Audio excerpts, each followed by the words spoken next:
Muito boa noite para você que nos acompanha aqui no seu canal Terça Livre. Está no ar mais um Boletim da Noite. Obrigado a você que está chegando por aqui no Facebook, no Instagram e também na Twitch TV. Agora estamos na Twitch TV. E lembrando que o melhor lugar para você encontrar o Terça Livre é o terçalivre.com.br/ao vivo. Quero agradecer já aqui a presença do Rubens Mendes Júnior, também a Ana Lúcia César de Melo, a Cleide Lúcia Pereira Ferreira, Alexandre Matias. Nosso muito obrigado pela participação de vocês que estão chegando por aqui. Eu sou o Cássio Freitas e está começando o Boletim da Noite.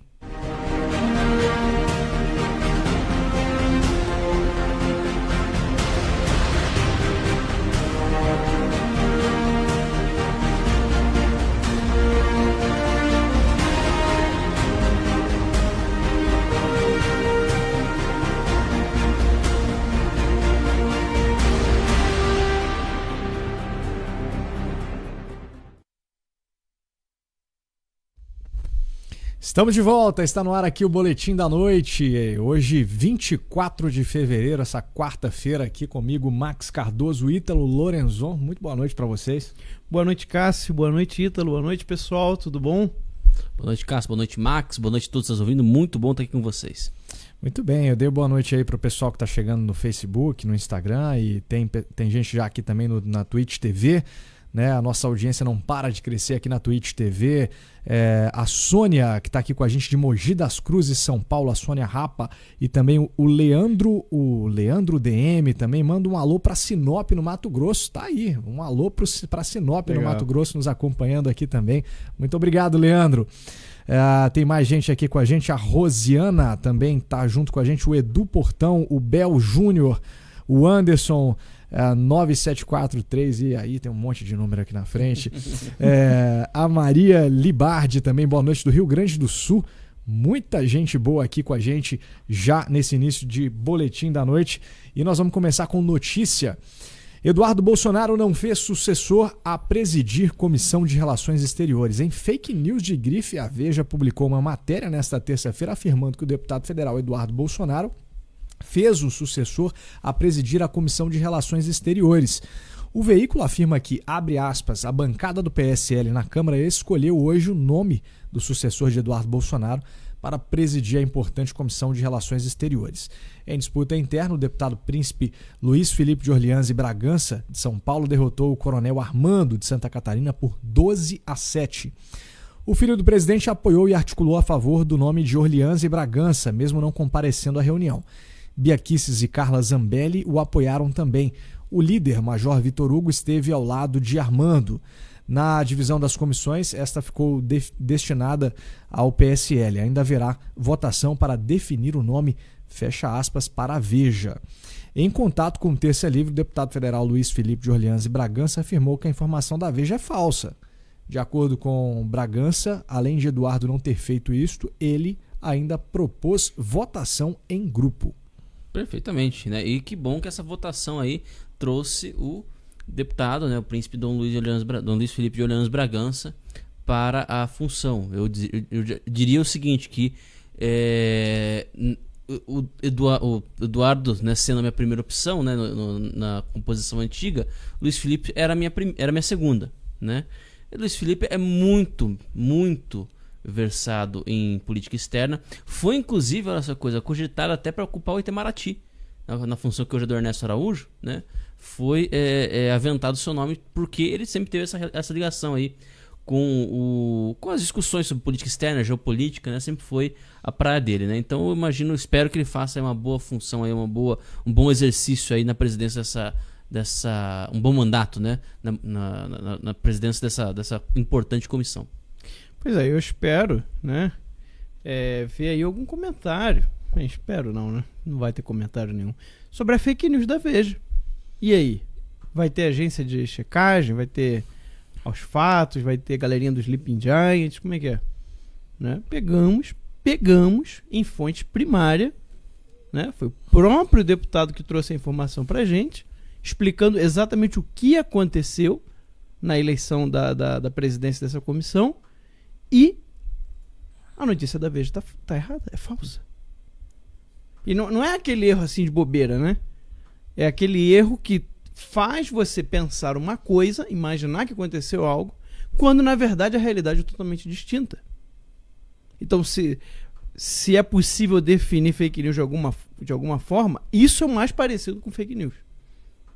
Que é você põe uma informação falsa, que você sabe que é falsa, com o intuito de enganar o seu leitor. Ou de manipular, né, a interpretação que ele vai fazer para levar a você a pensar uma outra coisa do que é o que realmente aconteceu. Isso é fake news. A Veja acabou de fazer uma fake news e nós pegamos em flagrante. E aí? Duvido que vão fazer algum comentário. Duvido. Não, e não é nem o caso, né, de você comparar, veja bem, a palavra do deputado contra a palavra do jornalista, né? Alguém pode dizer o seguinte: mas vocês estão, né, pegando a palavra. O deputado pode falar o que ele quiser, né? O jornalista foi numa fonte diferente do próprio deputado, enfim. Não é o caso, né? O que nós temos aqui são...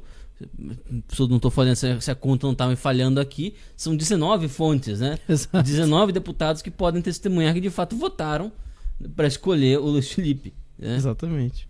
7 contra e 12 a favor, né? Então, né, não é nem o tipo de coisa que você pode dar aí, se dá o luxo de dizer, não, vamos dar o benefício da dúvida aí pro jornalista, né? Pode ser que o deputado, né, não esteja, né, não seja do melhor interesse dele admitir esse tipo de coisa.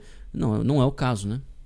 E assim, o Ítalo comentou, né, que é importante essa comissão, e de fato porque a gente está vivendo um momento bem delicado em relação a relações exteriores, né? Você tem Biden no governo americano, então tá dando aí um turbilhão na relação Brasil-Estados Unidos, e a influência da China cada vez mais crescente, inclusive aqui no Brasil, né? Mas sobre isso nós vamos falar mais na frente, porque tem muita notícia interessante sobre o avanço do domínio na China no mundo e no Brasil, tá? Mas vou guardar os comentários para as notícias que virão.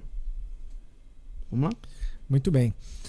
Conselho de Ética arquiva representação contra Eduardo Bolsonaro por gravíssimo meme sobre Joyce. Um gravíssimo caso foi analisado nesta quarta-feira, 24/2, na Câmara dos Deputados.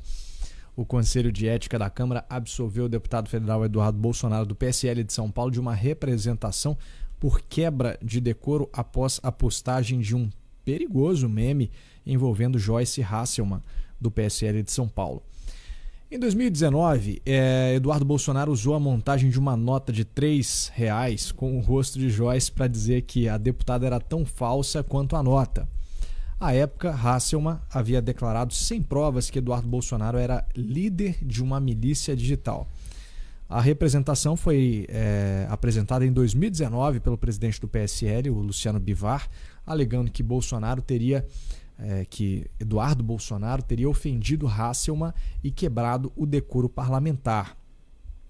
O Conselho de Ética da Câmara dos Deputados julgou então a gravidade do meme e decidiu pelo arquivamento da representação. Segundo o relator, deputado Eduardo Costa, do PTB do Pará, o Eduardo Bolsonaro não extrapolou as prerrogativas da atividade parlamentar. Abre aspas para ele. Conclui-se que o representado não extrapolou as prerrogativas inerentes ao mandato, fecha aspas aí, para o Eduardo Costa, do PTB do Pará. Dos 15 integrantes do Conselho que votaram nesta quarta-feira, 12 seguiram o parecer do relator que propôs o arquivamento da ação. Perfeitamente. Eduardo Costa, então, tomou essa atitude aí. A pergunta que eu tenho, Ítalo, o que é mais grave? Fazer uma montagem com uma nota de R$3 ou acusar o colega de líder de uma milícia digital? Pois é. Não, e sabe qual que foi se você for ver a decisão do Eduardo Costa, a decisão dele é o seguinte: assim, isso aqui não é coisa para ser tratado em comissão de ética. Comissão de ética, isso aí. Essa foi a abordagem dele. Assim, acusar sem prova. Assim, não, você quer entrar, vocês são do mesmo partido, se você quiser, você entra no Conselho de Ética do partido, né? Ocupar o Conselho de Ética da Câmara para uma bobagem dessa aí não é conveniente, né? Essa foi a decisão do cara. Ainda sambou em cima da Joyce. Dinheiro público sendo gasto. Dinheiro público sendo gasto. Isso é sério, isso é muito sério, tá? Pois a gente ri aqui, a gente brinca, porque de fato, né? A gente tá na República de Bananas. Mas o que o Eduardo Costa falou é muito sério. Você não pode... porque o outro brincou comigo, né? Não é, sabe aquela coisa do que você tá no colégio, aí o outro, né, xinga, aí o cara para a aula. Professor, ele me chamou de não sei o quê. Me chamou de bobo. Né? Me chamou de tipo bobo. a criança que chega perto da mãe. Me chamou de falso. Me chamou de bobo, mamãe. Diz que eu sou tão falso como uma nota de R$3. Aí você vai parar uma comissão de ética, você vai parar os trabalhos dos deputados, porque tem uma comissão inteira que julga isso aí. Isso é dinheiro público sendo gasto. Então, vocês veem quanto que a Joyce dá valor a dinheiro público. Porque ela faz uma denúncia ridícula. Ridícula. Isso aí, como é que você resolve esse problema? Ela que fizesse um meme do Eduardo Bolsonaro e acabou. Faz um meme de volta, né? É isso aí, pô. É assim que se resolve essa questão aqui. Não precisa botar o conselho de ética e ainda passou vergonha, né? Vergonha. É muito pra cabeça, velho. Não, mas é sério, isso é sério, porque eu falo, é o nosso dinheiro que é gasto nessas palhaçadas.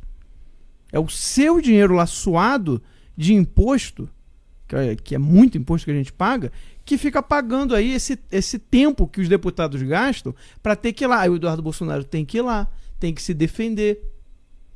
Aí você pensa, mas nem precisava ter ido, né? Deixava. Não, precisa sim, porque uma comissão de ética, ela pode até cassar o teu mandato.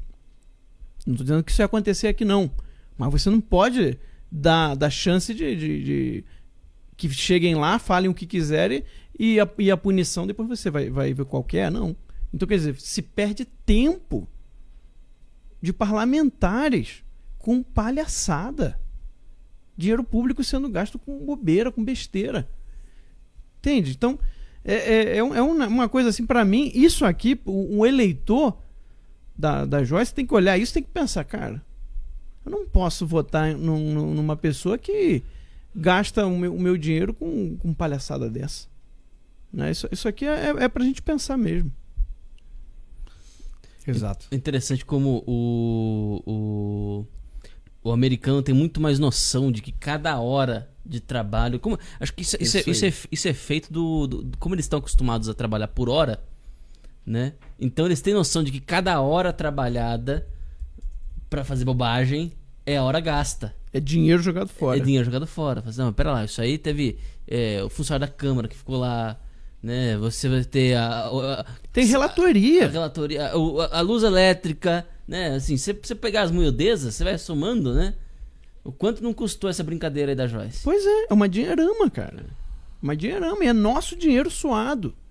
É nosso dinheiro suado. Isso aí, vocês não podem deixar de esquecer quando vem isso aqui. O seu comentário na rede social tem que ser esse. Para despertar para as pessoas isso aí. Porque aí, isso é vergonha para o parlamentar. Tem que fazer a Joyce ver os seus comentários e sentir vergonha de ter entrado na comissão de ética com uma palhaçada dessa para gastar o nosso dinheiro. Muito bem. Esquerda por aclamação, Davi Alcolumbre é o novo presidente da CCJ do Senado. O senador Davi Alcolumbre, do DEM do Paraná, do Amapá, foi eleito nesta quarta-feira, 24, por aclamação, o novo presidente da Comissão de Constituição, Justiça e Cidadania, CCJ do Senado, para o período entre 2021 e 2023. O vice-presidente da comissão será o senador Antônio Anastasia, do PSD de Minas Gerais. A CCJ é a comissão mais importante da casa, abre aspas para o Davi Alcolumbre.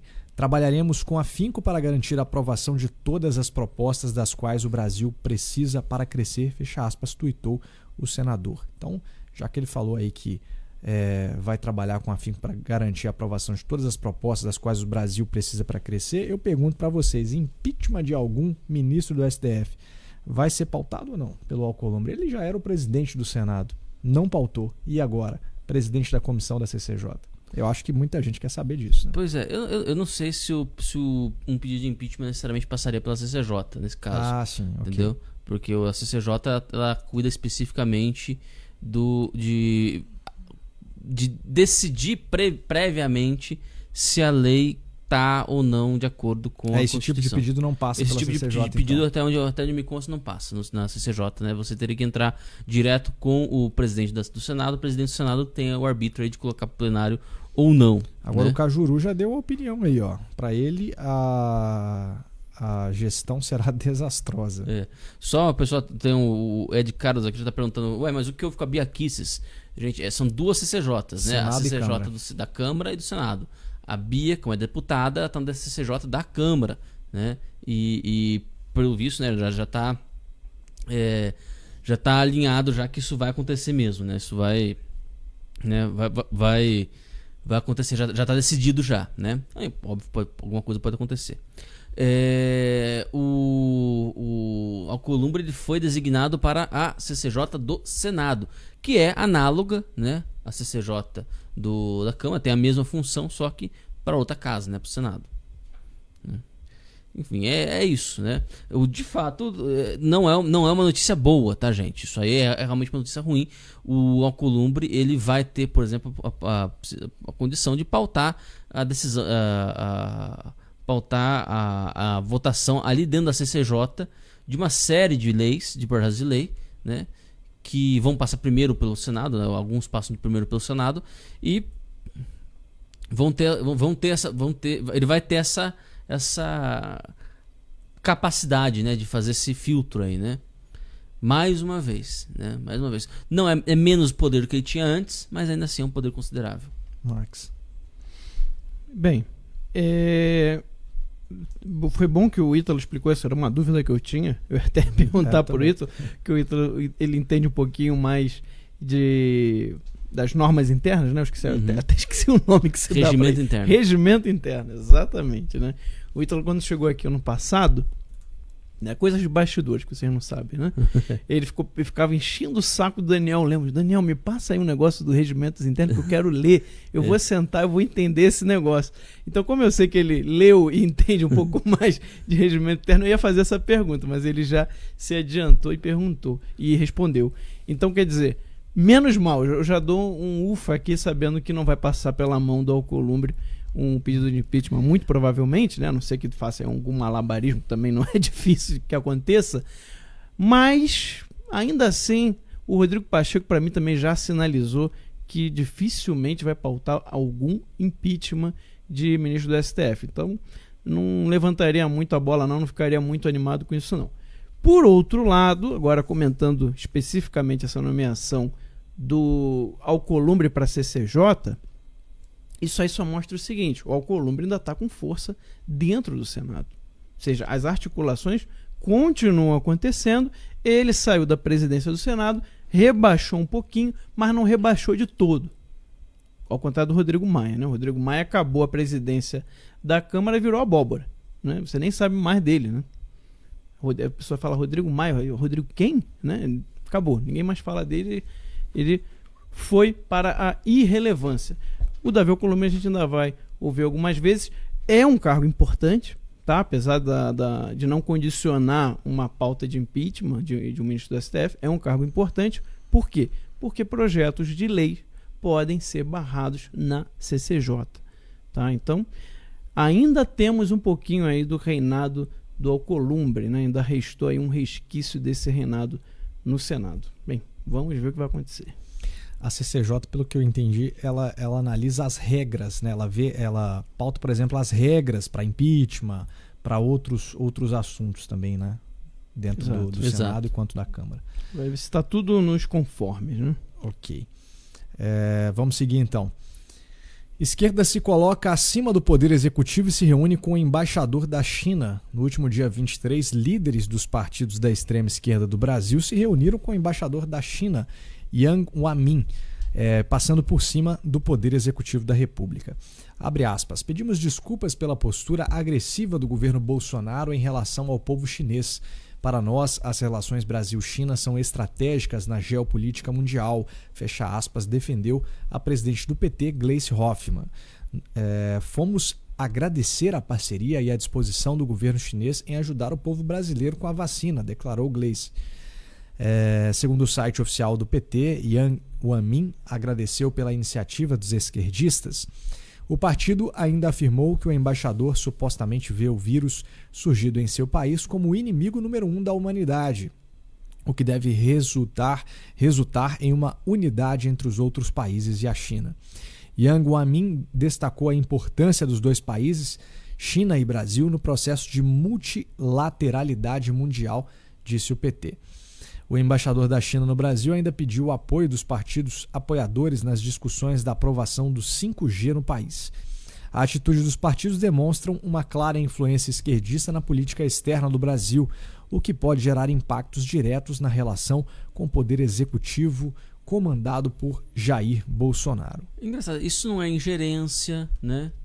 Ninguém está dizendo assim, tá vendo? Você tá apoiando aqui, porque veja bem, isso é mais grave a China ter se encontrado, né, o embaixador chinês ter se encontrado com partidos de oposição, do que os partidos de oposição querendo se encontrar com o embaixador chinês, tá? E outra coisa, né? O embaixador da China no Brasil ainda pediu o apoio dos partidos apoiadores na discussão da aprovação do 5G no país. A Huawei não era privada? O que o embaixador da China tem a ver com isso?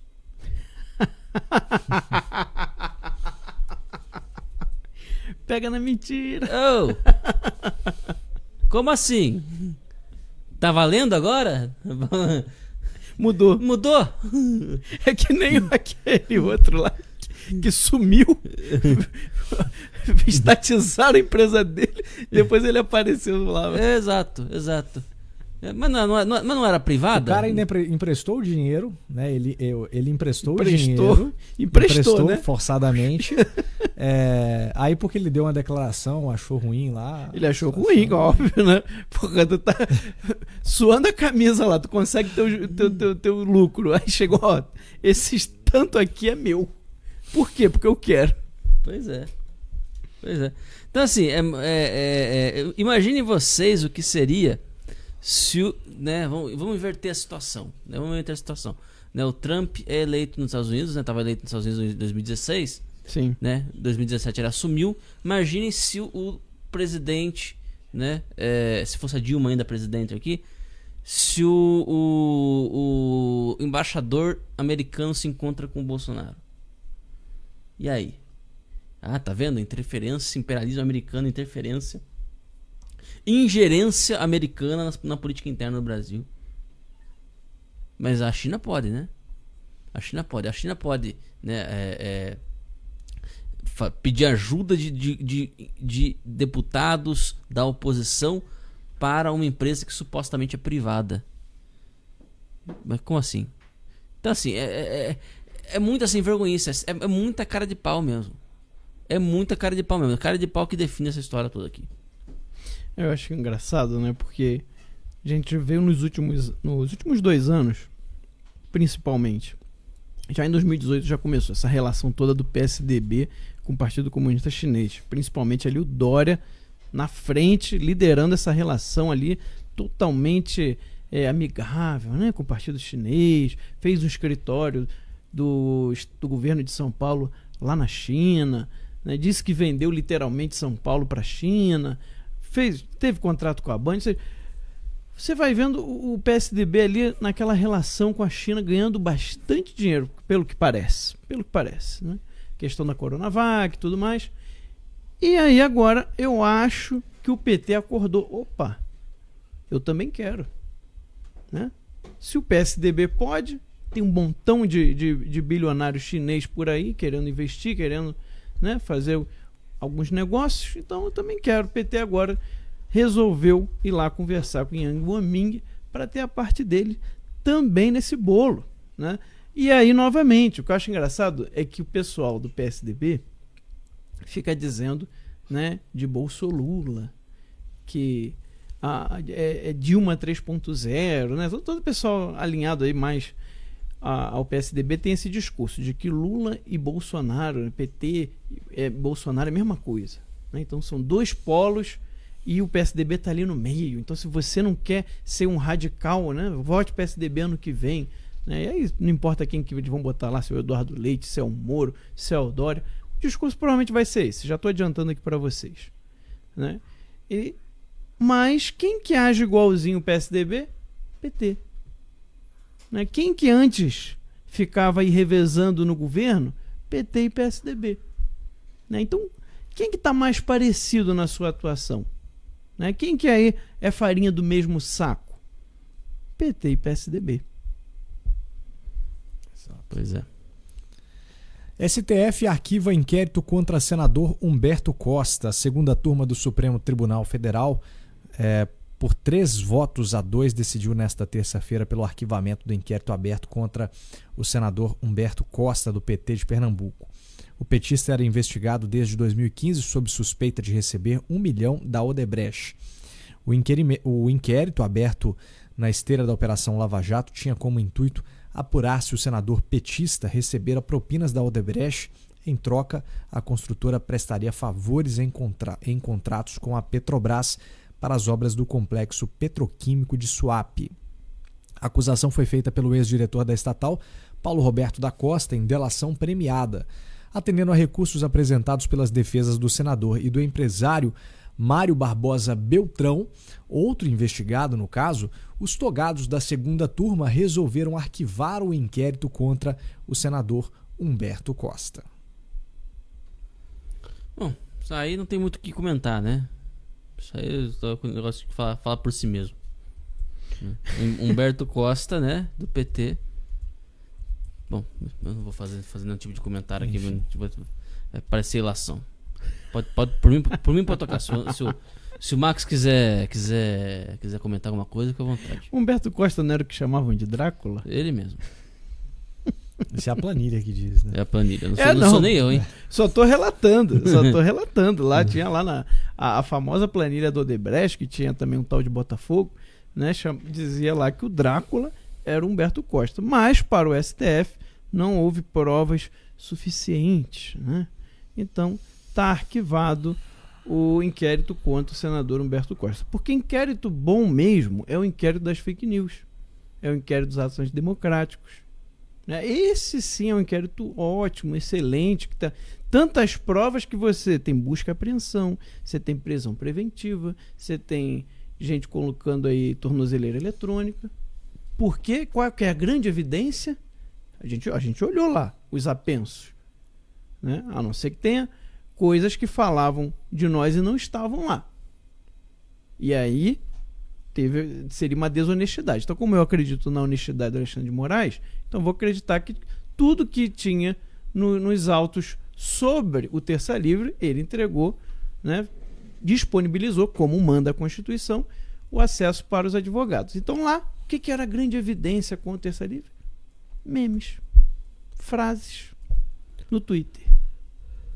Isso sim que é um crime gravíssimo. Isso sim são evidências fortes de um crime, né, contra a Lei de Segurança Nacional. Então merece toda a atenção do STF e toda a punição possível, né? Como, por exemplo, o deputado Daniel Silveira, que falou contra os ministros. Aí sim, aí tem que estar preso, tem que responder mesmo. Mas o Humberto Costa, né, porque ele está na planilha lá do Odebrecht, tendo evidência aí de que recebeu propina, né?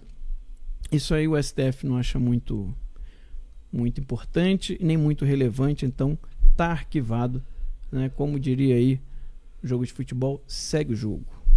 O juiz mandou, né? Segue o jogo. Uhum.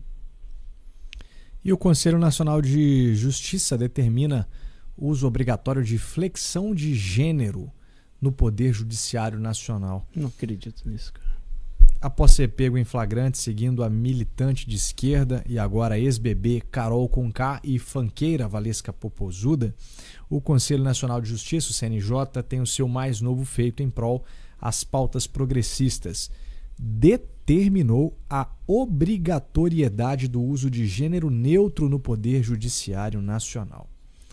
De acordo com as informações da Associação Nacional dos Magistrados da Justiça do Trabalho, ANAMATRA, o CNJ aprovou na terça-feira, 23, uma resolução que dispõe sobre o emprego obrigatório da flexão de gênero para nomear profissão ou demais designações na comunicação social e institucional do Poder Judiciário Nacional para todas e todos integrantes, incluindo desembargadoras e desembargadores, juízas e juízes, servidoras e servidores, assessoras e assessores, terceirizadas e terceirizados, estagiárias e estagiários, fecha aspas.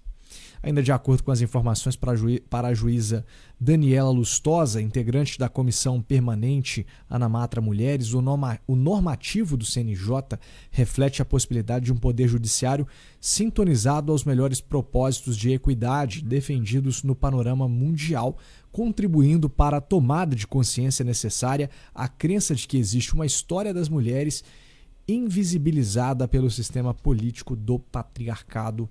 Fecha aspas, avaliou. Tava demorando.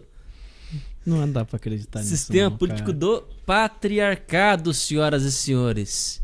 Do patriarcado. É isso mesmo que vocês escutaram. Nós temos aqui uma juíza, uma Daniela Lustosa, usando teoria política, teoria social de quinta categoria para embasar a sua decisão. Esse papo, veja bem. É o mesmo pessoal que chama a gente de teórico da conspiração, é o pessoal que diz que existe um negócio chamado o patriarcado, que é o que determinou a história das mulheres, né? A condição das mulheres ao longo de toda a história, em todas as sociedades, em todo o mundo, para sempre. Amém. É isso. Então vamos dizer o seguinte, né? Existe o Egito Antigo, né? Sim. Existe a América pré-colombiana, né? Os incas, os astecas, etc. Existe, né, o Império Romano, existe o Império Chinês, existem os aborígenes, né, da Austrália, Os africanos. os africanos e assim por diante, né? Todos esses são sociedades patriarcais, porque existe um patriarcado. Veja bem, homens e mulheres são idênticos, tá? Idênticos, não existe complementariedade entre eles. Eles são existe equidade entre eles. E a equidade ela não é moral, não é só ética, não é só de direitos, né? Que a gente pode dizer, assim, não, de fato, né, homem e mulher são ambos seres humanos, portanto, na condição essencialmente enquanto humanos, são ambos portadores de direito, né? Agora, existe uma diferença de complementaridade entre eles. Isso se aparece nas diferentes posições que cada um ocupa dentro da sociedade, que é mais comum que um ou outro ocupe dentro da sociedade. E isso vai aparecer, por exemplo, no Egito Antigo, vai aparecer na China, vai aparecer no Império Azteca, vai aparecer entre os Maias, vai aparecer no Império Inca, vai aparecer em Roma. E eles querem nos fazer acreditar que existe, por cima disso tudo aí, pairando quase como uma névoa, quase que fosse um clube de Bilderberg pré-histórico, um negócio chamado patriarcado. Ou seja, os homens se organizaram, porque não é possível, né? Esse não é o estágio inicial da humanidade. O estágio inicial da humanidade é um estágio onde, né, homens e mulheres eram iguais, né? Eu não sei qual que é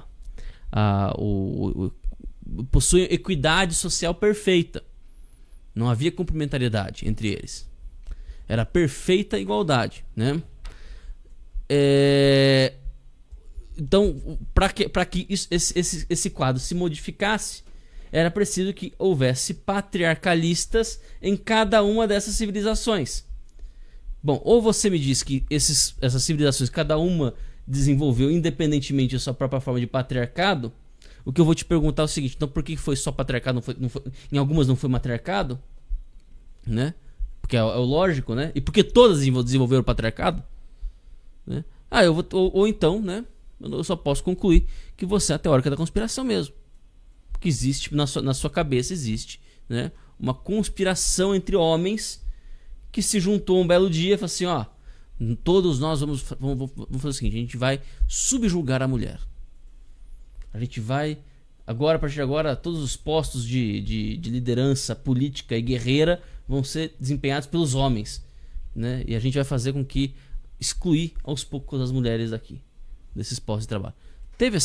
Alguém imagina esse eu não tenho como descrever, só de clube de Bilderberg pré-histórico.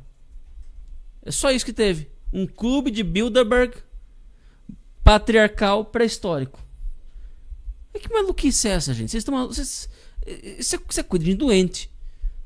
Veja bem, quando você tem uma crença, um método excelente, quase infalível Não digo que é infalível porque tem exceções, mas quase infalível para você entender se a sua crença ela faz algum sentido. Você tem que fazer a seguinte pergunta: para isto ser verdade, o que mais precisa ser verdade? Faz esse teste. Então assim, não, de fato, existe um negócio chamado patriarcado que subjuga as mulheres no mundo inteiro. O que mais precisa ser verdade? Para isso ser verdade, o que mais precisa ser verdade? O que mais precisa ser... Quais são as pré-condições para isso acontecer? Né? Quais são as pré-condições para isso acontecer? Aí você vai perceber o quanto que isso aí é delirante. Pois é. E agora, se já não fosse bastante isso aí, seu mais perfeito delírio, agora nós temos também, olha só que maravilha, né? Conselho Nacional de Justiça aprovando o assassinato da língua portuguesa. Pois é. Parece inacreditável, né? Todas essas notícias aí que nós temos lido nos últimos dias envolvendo a justiça brasileira. Em todos os aspectos aí, né? Em todas as instâncias, né? Vamos dizer assim. Não, e é uma coisa tão absurda assim. É inacreditável agora, ou seja, quer dizer que todas as decisões, se eu entendi bem, né, do judiciário vão ter que se utilizar do pronome neutro. Sabe? A própria decisão do CNJ não se utiliza, né? Ela determinou um negócio, a própria decisão dela não faz isso, né?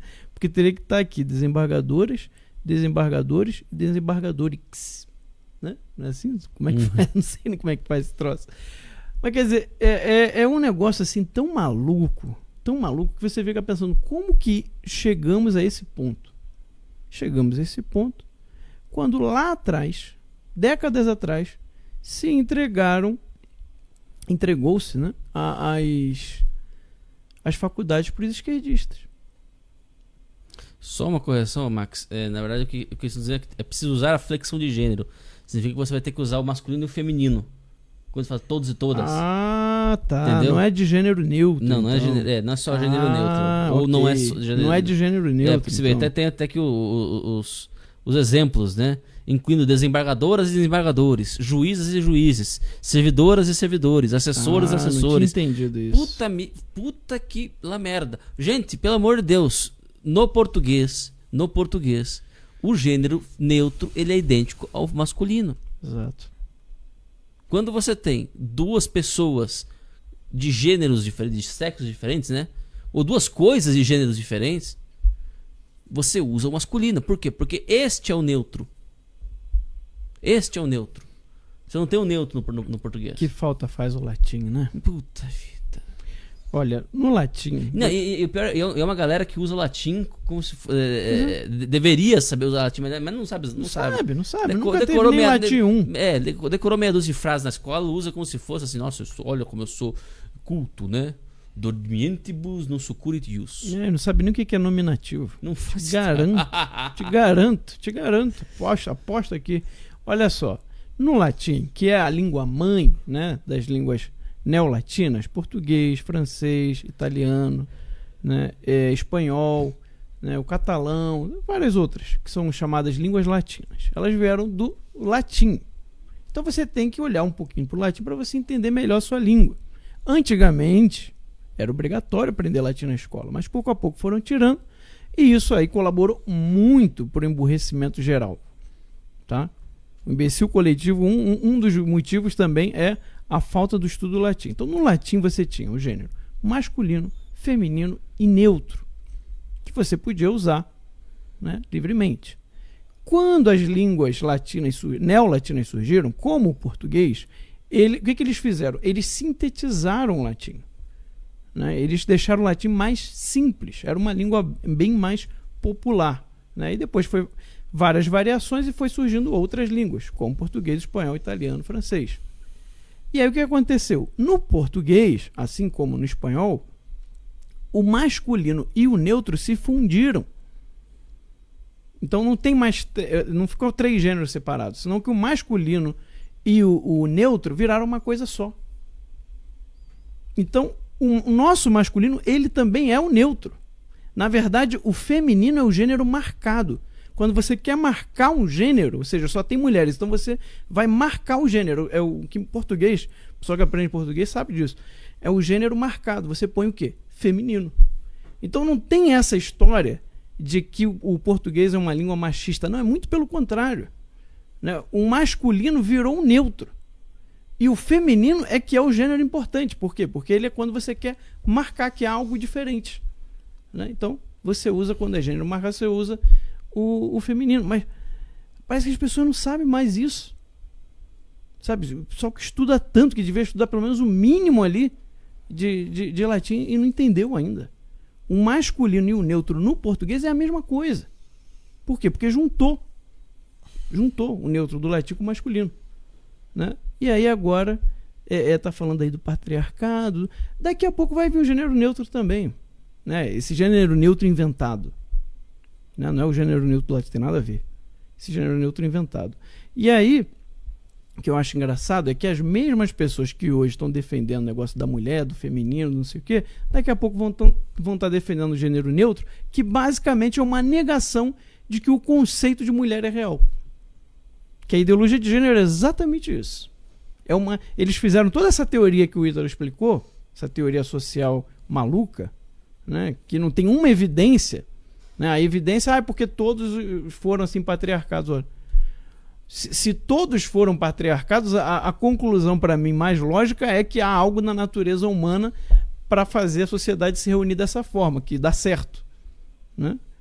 Mas bem, isso seria uma outra questão.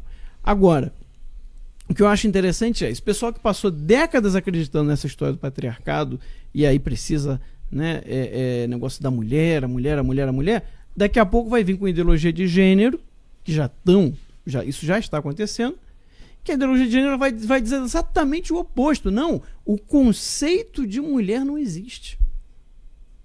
Né? Vai ser os mesmos que estão hoje falando lá que defendem as mulheres, daqui a pouco vão chegar defendendo a ideologia de gênero, que nega o próprio conceito de mulher. Né? Espera para ver. Perfeitamente. Pessoal, tem uma notícia aqui que tem a ver com esses assuntos todos que nós estamos tratando aí de política, justiça. E antes da gente passar para a próxima pauta, queria comentar aqui. Estava vendo aqui três matérias aqui do G1 falando o seguinte: PEC da imunidade é reação ao STF por atuação no caso do Daniel Silveira. E antes de ler aqui, eu queria, né, até já lançar a pergunta para vocês. Ou os deputados se arrependeram daquela votação, ou agora eles já estão preocupados com o precedente, né, que foi aberto aí depois dessa votação. Olha só. A Câmara dos Deputados incluiu na pauta de votações da tarde desta quarta-feira a proposta de emenda à Constituição, a PEC que cria novas regras para a imunidade parlamentar e a prisão de deputados e senadores. A proposta entrou na pauta no plenário mesmo sem ter passado por nenhuma comissão, que não é comum. O texto da PEC foi divulgado nesta terça-feira. Nesta quarta alcançou 186 assinaturas de deputados e foi protocolado. O mínimo necessário eram 171 assinaturas. Foi o próprio presidente da Câmara, Arthur Lira, que anunciou que os deputados iriam mudar a Constituição para regulamentar o artigo 53, que trata da imunidade parlamentar e da prisão de deputados e senadores. O anúncio foi feito na sexta-feira, na sessão que a Câmara decidiu manter a prisão de Daniel Silveira. O deputado foi, enfim, aqui já está fazendo um resgate da questão do Daniel Silveira. Mas o que muda se essa PEC for aprovada? As mudanças propostas impedem na prática que um parlamentar seja afastado do mandato ou preso por ordem de um único ministro do STF.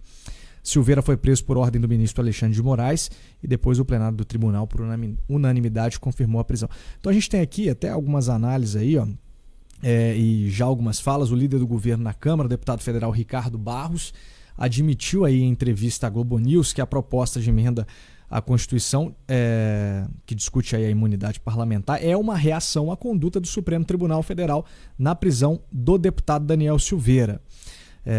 Tem mais. Olha só. As alterações propostas por 8 parlamentares que participam de um grupo citado por Arthur Lira são uma resposta à prisão do deputado Daniel Silveira. Mais gente aqui dizendo sobre isso, enfim. Aqui tô sendo repetitivo já, as matérias estão dizendo a mesma coisa. Eu peguei três pautas aqui para explicar isso para vocês aqui de última hora. Então, vejam só, é a Câmara assumindo que errou nessa votação, no caso do Daniel Silveira, ou eles já estão preocupados, então, com o precedente aí que foi aberto? Os dois, né? Acho que os dois perceberam que o deles... Depois que... Porque veja vocês... Porque né? são os deputados que votaram a favor da prisão. Sim. Exato. A favor da decisão do STF. Não, isso prova que a decisão que eles tomaram não foi julgando o mérito da questão. Porque se tivesse julgado o mérito da questão, já teriam tomado essa atitude que estão tomando agora com a PEC. Fizeram aquela votação, tiveram aquela votação, votaram porque era o Daniel Silveira, porque era um bolsonarista. Essa é a realidade, né? E agora, né? Agora, bom, concretizamos um precedente, precisamos voltar atrás. O que você faz? Faz uma PEC. Só que o problema é o seguinte, meus caros. O problema é o seguinte, quem vai interpretar essa PEC é o mesmo Supremo. O mesmo Supremo vai pegar essa PEC e vai dizer como é que essa PEC tem que ser interpretada. E aí, como é que vai ser? Como é que vai ser? Esse papo de senta com o leão manso aí, que eu não tô entendendo onde que eles querem chegar. Eles acham que vai servir? Acham que uma PEC realmente vai parar os caras? Tudo da Constituição até agora nada parou? Por que o artigo velho não ia parar, o novo vai parar agora? Eles estão falando aqui que as mudanças prevêem, entre outros pontos, que seja instruído uma espécie de juiz de garantias no Supremo Tribunal Federal. Ou seja, o ministro que decretar a prisão contra o parlamentar não pode ser aquele que irá julgar a ação. Olha Já só. não devia ser, né? É o caso do inquérito das fake news, né? Isso é muito doido, cara. Sério. Isso é uma bagunça. Ou seja, o juiz que decretar a prisão não pode ser o mesmo que julgar o caso. Mas, em teoria, eu nem vejo tanto problema nisso. Porque o juiz que decretar a prisão não necessariamente é a vítima. O problema é o juiz que se sentiu ofendido e vai lá e decreta a prisão do cara. Exato. E depois julga ainda. Por cima. Exatamente. Olha, isso aí tá uma salada tão grande. É porque também toda PEC no começo é assim, né? Depois elas vão sendo ajeitadas ali, elas passam por uma casa, por outra casa. Agora, o que tá claro nisso aí que o Ítalo já estava comentando? O que tá claro opa, acho que a gente fez besteira. Exato. Esse é o pensamento. Avisamos aqui, falamos, olha, isso aqui é o maior tiro. Eu falei aqui, o maior tiro no pé que o Congresso já deu. Aí o Nicolas foi lá, né, e já jogou a granada, né, botou lá, ó. Então, vou pegar as postagens aqui do Freixo, do Ciro Gomes. Parece que a ficha está começando a cair. E vou botar notícia crime, vou protocolar notícia crime no STF. Parecia até que a gente estava maluco aqui, né? Porque, pelo amor de Deus, né? Nós alertamos, falamos aqui, e a gente parece que tá falando sozinho aqui. E aí começa a sair um montão de vídeo de um montão de deputado na internet falando contra ministro do STF. Começa a sair um montão de gente ameaçando de fazer notícia crime contra um deputado ou outro. E aí a coisa ficou agora... O que causou a manutenção da prisão do Daniel Silveira sem ser crime inafiançável e sem ser um crime flagrante, causou uma instabilidade enorme no Legislativo. Uma instabilidade enorme na República. Então o que está acontecendo?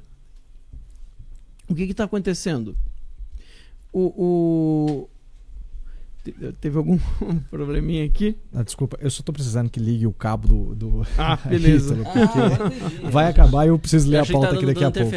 Aqui. Então, tá bom. Perdão, Max. Nada, a gente teve um probleminha aqui, pessoal. Às vezes acontece, né? A gente tá num estúdio um pouco improvisado, né? Mas segunda-feira a gente vai pro estúdio novo. Ah, maravilha. Então temos surpresa. Mas na verdade é um novo improvisado ainda. Ainda é. Mas eu acho que vai estar um pouquinho... Espero, né? Que vai estar um pouquinho melhor do que esse. Ligou aqui. Ligou. Agora foi, Agora sim. Eu tava foi. preocupado porque não ia dar pra ler a próxima pauta aqui, que a bateria tava acabando. O Max tá em cima do cabo, se puder levantar um pouquinho. Eu vou levantar esse Aqui é bom que a gente não tem esse negócio desse negócio tudo engomadinho, não, né? Se Pois é, precisar, aqui é na hora, aqui é tudo na hora. Desculpa ter cortado seu raciocínio. Tá o que aqui agora pra mim? Só o do Max agora que tá sem o cabo. Aí. Não, mas aqui tá bom. Aí o cabinho aqui Perfeito, também pro Max. Pode continuar, por favor. Pronto. Tá resolvido. Bem, já perdi um pouco do que eu tava falando. Mas a questão aqui é... Eu vou retomar o raciocínio. O conceito de estratégia. Estratégia, né? Vamos lá. Bom, segue a pauta. Segue a pauta, depois a gente volta. Segue a pauta. Então, mas é isso, né, pessoal? A gente tá vendo aqui, ou então o Daniel serviu de boi de piranha, né? Foi usado aí para não criar esse mal-estar com a STF, e agora vão colocar um projeto de lei aí para impedir, né, que isso volte a acontecer. Isso aí. Agora, o que eu faço a pergunta, mas ela é retórica, né? Em tese deveria retroagir, né? Já que beneficia o réu, esse é o princípio do direito. Esse é o princípio do direito. Se beneficia o réu, retroage. Se não beneficia, não retroage. Né? Ai. Brasilzão, hein? Segue a pauta aí. Tá, tem muita gente perguntando aqui o porquê dessa fila de espera do Terça Livre Juntos, viu? Já vi aqui umas 4 pessoas comentando e querendo saber por que o Terça Livre Juntos não está disponível, né, pessoal? Vou aproveitar então aqui a deixa para informar você. Né? Nós fechamos o carrinho para organizar a casa, então é muito importante que você saiba disso. Né? O processo de cancelamento que nós estamos sofrendo desestruturou aqui todo o nosso trabalho e também a nossa situação financeira, e não tem sido fácil. De fato, não tem sido fácil para todos nós aqui, e você que nos acompanha já sabe, nos últimos dias nós fizemos uma verdadeira operação de guerra aqui, né? Alertamos você sobre o quanto era importante batermos aí a meta mínima de 9.000 assinantes aqui no Terça Livre, para que o Terça Livre continue existindo, né? E nós continuamos, né, em busca dessa meta. No entanto, né, temos a consciência de que nós não podemos seguir a nossa campanha aqui sem resolver os problemas, né, de todos aqueles que assinaram o Terça Livre Juntos, por algum motivo não conseguiram acessar o produto ou tiveram problemas aí com o processo de cobrança. O nosso suporte nesse momento encontra-se sobrecarregado, né, e devido aos problemas financeiros decorrentes do cancelamento, também nós estamos impossibilitados aí de contratar mais pessoas para a nossa equipe.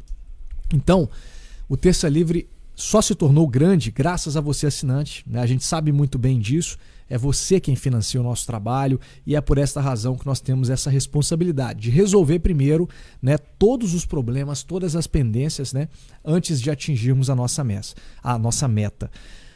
Acontece que para essa pausa, né, pessoal, para resolver os problemas, organizar a casa, como a gente está dizendo aqui, né, tudo isso tem um impacto, né, porque nós estamos passando por um processo de cancelamento. Nós já explicamos para você aqui diversas vezes, né, que nós tivemos nós fomos cancelados pelas plataformas de pagamento. Nós perdemos a nossa base de assinantes, né? Isso é muito sério, isso impacta diretamente as nossas finanças aqui. Nós temos uma equipe para manter, né, de mais de 50 funcionários. Então, tudo isso, essa pausa agora que a gente está dando nas assinaturas, isso impacta diretamente porque a gente esperava alcançar esses 9.000 assinantes o quanto antes, né? A perda aí dos canais do YouTube, a exclusão dos nossos canais já é um problema para a gente, porque a gente perdeu o alcance. Nós estamos aqui agora com uma média de 5.000, 6.000 pessoas, agora graças ao Twitch TV. Mas ainda assim é um número muito baixo daquilo que a gente, né, vinha colocando aqui diariamente, né? Cerca de 20.000 pessoas estavam acompanhando aqui o Terça Livre. Então, certamente, se tivéssemos aqui essas 20.000 pessoas, já teríamos talvez até ultrapassado essa meta dos 9.000 assinantes, né? Mesmo sendo uma operação de guerra. Então, são dezenas de profissionais envolvidos, não só na produção dos boletins ao vivo, como também no portal. As contas não param de chegar, como eu disse para você, e nós precisamos de você do nosso lado, para que a vontade dos nossos inimigos não aconteça, o nosso fim. É isso que eles querem nos calar, eles querem calar a voz conservadora que leva até você a notícia, a informação, com compromisso com a verdade. E é por isso que nós pedimos agora a você que, enquanto nós arrumamos a casa aqui, nós estamos deixando aqui a opção para que você contribua com o Terça Livre pelo Pix. Tá aqui, ó. Tá aqui desse lado da tela o nosso QR Code do Pix do Terça Livre, ou se você quiser fazer aí, né, diretamente, manualmente, pix@tercalivre.com.br, pix@tercalivre.com.br, basta escolher a opção de e-mail, né, na hora de fazer a sua transferência via Pix, e você pode colaborar com o nosso trabalho. Se você acredita no nosso trabalho, se você acredita que o Terça Livre é importante, né, para levar a informação sem esse viés esquerdista, sem essa manipulação da grande mídia, então nós contamos com você, com a sua colaboração, que é muito importante, a gente agradece a cada um de vocês. E aí, respondendo às pessoas que perguntaram, né, sobre essa fila de espera, a gente deixou aí, né, uma oportunidade para você que tem interesse ainda em assinar o Terça Livre juntos e levar todos os produtos do Terça Livre pelo preço de um só, 12 de R$ 39,90 ou 390 à vista. Nós vamos manter esse preço para você que fizer esse cadastro, então, né, e deixar o seu e-mail para entrar nessa fila de espera e fazer a sua assinatura assim que resolvermos todos esses problemas e retornarmos aí as vendas, as assinaturas do Terça Livre juntos, tá certo? Então, nós vamos continuar com a nossa meta, mas nesse momento a gente precisou parar, né, para mantermos aí o compromisso que a gente tem com você, que é não deixar que ninguém tenha prejuízo, que ninguém tenha problema, né? Nós somos uma empresa séria, você já sabe da nossa seriedade, do nosso compromisso. Eu, Max, Ítalo aqui, né, diversas vezes, né, nós colocamos aqui que nós iríamos cumprir, né, com todos os assinantes aqui, o acesso, liberar o acesso direitinho, né, não ter cobrança indevida, enfim. Então, é isso que nós estamos fazendo neste momento, arrumando a casa, e nós pedimos a compreensão e, claro, a sua colaboração via Pix, pix@tercalivre.com.br. Maravilha. Vamos seguir aqui a pauta, então. Do CNJ já foi. E agora vamos falar de Covid-19, do vírus chinês. Com tratamento precoce, Búzios zera casos de Covid. Após a população protestar e reverter o lockdown decretado pela Justiça em dezembro, a cidade de Búzios conseguiu zerar o número de casos de Covid-19. A informação foi divulgada pela Secretaria de Saúde de Armação dos Búzios, na região dos Lagos, no Rio de Janeiro, na última quinta-feira. Segundo a secretaria da cidade, a cidade não registrou novos casos do vírus chinês no município e não há mais pacientes internados com a doença na cidade. A entidade informou ainda que o sucesso do enfrentamento ao vírus chinês se deu devido ao tratamento precoce nos pacientes com sintomas gripais. As ações para prevenir qualquer aumento do quantitativo de pacientes infectados pelo coronavírus estão sendo tomadas desde o início do atual governo do prefeito Alexandre Martins, foi o que informou o secretário Dr. Marcelo Amaral. Abre aspas novamente aí para o secretário. Foram colocados mais de 40 novos agentes de saúde para fazer o levantamento precoce de casos de estado gripal. Automaticamente, esses pacientes são conduzidos às tendas de triagem para tratamento imediato, fecha aspas, acrescentou o secretário de saúde. Tá aí, então, mais um caso, e essa notícia você não vai ver na grande mídia, obviamente, né? Ninguém vai assumir aí que o tratamento precoce de fato está tendo resultado e salvando vidas, que é o mais importante, Max Ítalo. Com certeza, né? A gente até tentou entrar em contato com a Secretaria de Saúde lá de Búzios, né? Mas a gente não obteve, não conseguimos, né? Primeiro, ninguém atendia, depois só dava ocupado, a gente não conseguiu que a gente queria ter oficialmente da parte deles, até se alguém tiver o contato de alguém da Secretaria de Saúde de Búzios, ou secretário mesmo de Saúde de Búzios, manda um e-mail para a gente, para o suporte@tercalivre.com.br, para chegar que a gente ainda entre em contato para saber. Eu queria saber o protocolo desse tratamento precoce, quais foram os remédios, o que foi utilizado, né? Eu já tenho, obviamente, uma suspeita de quais remédios foram que eles utilizaram, os remédios que estão dando certo, né? Ivermectina, azitromicina e hidroxicloroquina, com acho que sulfato de zinco, né, que se fala. Provavelmente foi esse aí, esse protocolo. Mas eu queria ter a confirmação deles para a gente poder divulgar isso, né? E aí seria mais um caso clínico, né, de sucesso, que aquilo que o Cássio falou, que salvando vidas, tá, com o tratamento precoce, como aconteceu, por exemplo, na Unimed de Belém do Pará.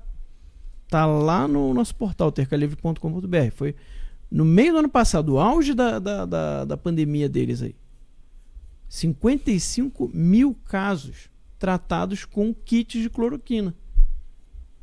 Você tinha um nível de internações altíssimo, ocupações de leitos de UTI. Quando começaram a distribuir os kits de cloroquina, caíram para quase zero. Né? Uma pesquisa, uma funcionária da Unimed deu essa entrevista no Alexandre Garcia no canal dele do YouTube. O que aconteceu? O YouTube tirou a entrevista dela do ar. Né? O vídeo não pode ser mostrado lá. Se você tentar, se você encontrar e conseguir publicar no YouTube, eles vão tirar o teu vídeo do ar. Né? Mas o caso é real. Por que não pode falar do caso de Belém do Pará e agora do caso de Búzios? Qual que é o problema? Gente, essa é informação oficial, né, Max? Para pensar. Qual que é o problema de ter um tratamento precoce com efeito colateral praticamente zero? Alguém me explica isso? De por que não pode ter tratamento precoce? Porque não teve o teste placebo duplo cego que demoraria anos para se fazer. Né? Aí não vale o argumento de que estamos numa emergência. Aí não vale o argumento que o STF usou para deixar importar todo tipo de vacina sem registro da Anvisa. Por que para vacina pode, que é muito mais perigoso? Por que é muito mais perigoso? Porque eu não sei a longo prazo que efeitos colaterais vão dar.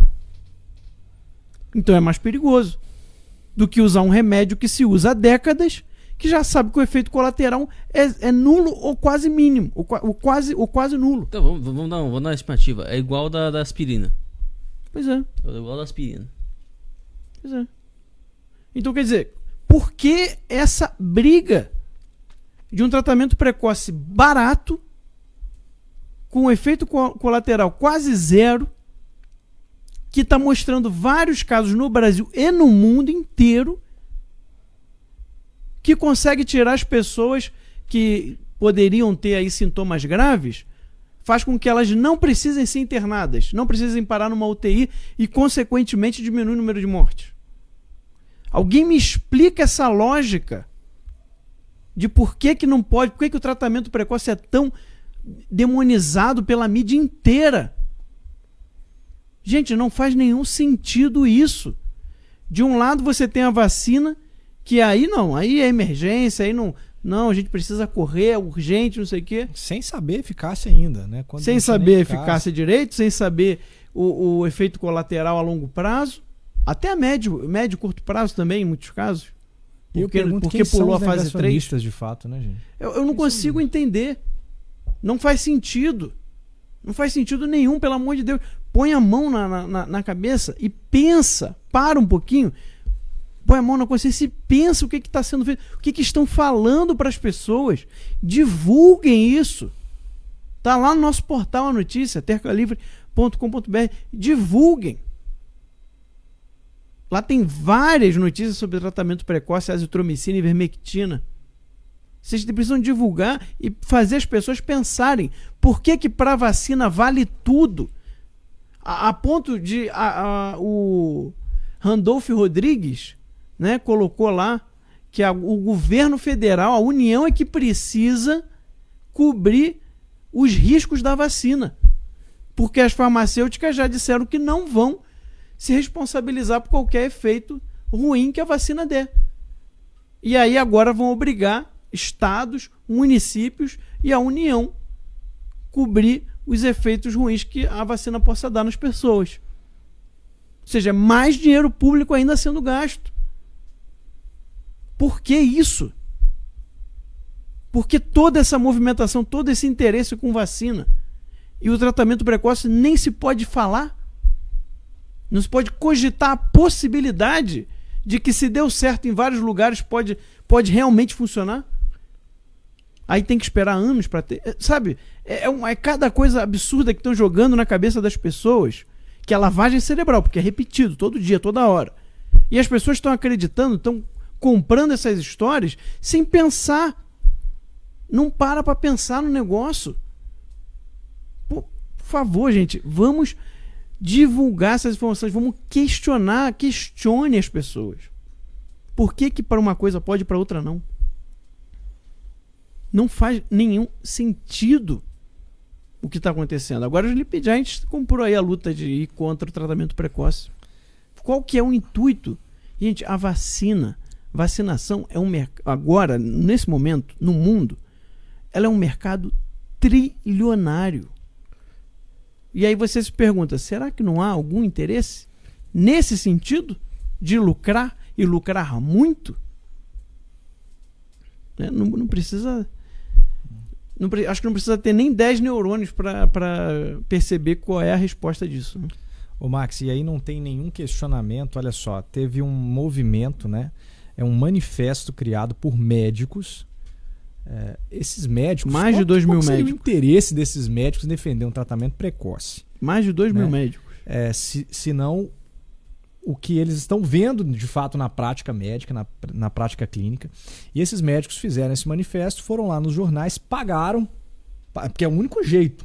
É o único jeito de falar de tratamento precoce, o jornal divulgar, é pagar. Foram lá, pagaram, né?